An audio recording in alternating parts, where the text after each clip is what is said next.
Hello বন্ধুরা, আজকে আমি প্রথমবার মাটন স্যুপ তৈরি করতে যাচ্ছি। দেখো বন্ধুরা, মাটন স্যুপ তৈরি করতে কী কী রেসিপি লাগে তাই আজকে তোমাদের সঙ্গে আমি শেয়ার করছি। দেখো, পেঁয়াজ কুচি নিয়েছি, রসুন কুচি নিয়েছি, আদা কুচি নিয়েছি, আর একটা কাঁচা লঙ্কা, আর দারচিনি, এলাচ আর গোলমরিচের গুঁড়ো সুন্দর করে সাজিয়ে নিয়েছি প্লেটে। দেখো বন্ধুরা, আর এই যে প্রেশার কুকার বসিয়েছি আমি হালকা আঁচে, দিয়ে দিলাম দারচিনি, এলাচ আর দুটো লবঙ্গ।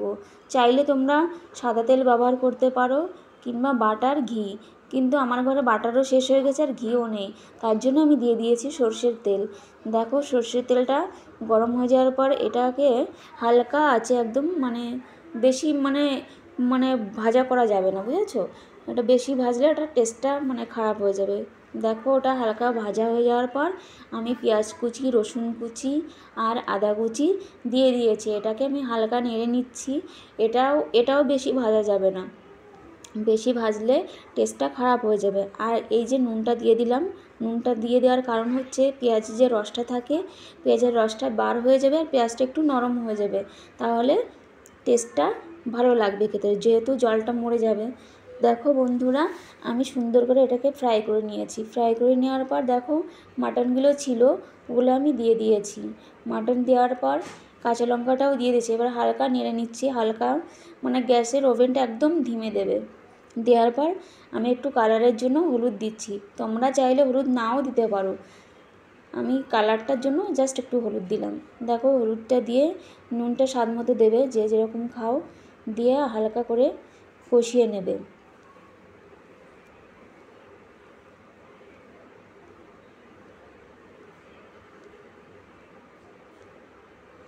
তো দেখো, কষিয়ে নেওয়ার পর আমি আবার একটু গোলমরিচের গুঁড়ো দিয়ে দিলাম।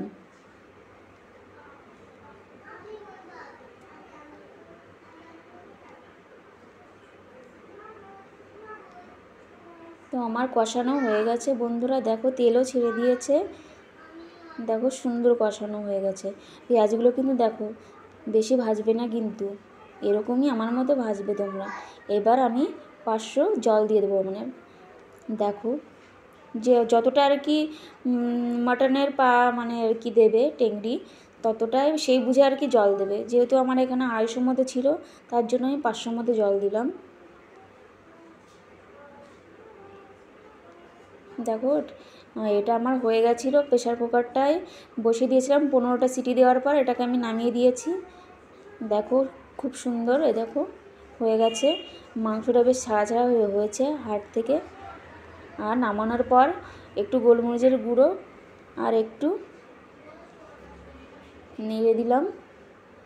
চাইলে তোমরা পাতিলেবুর রসও দিতে পারো, পাতিলেবুর রসটা দিলে খেতে খুব টেস্ট লাগে, তার জন্য আমি।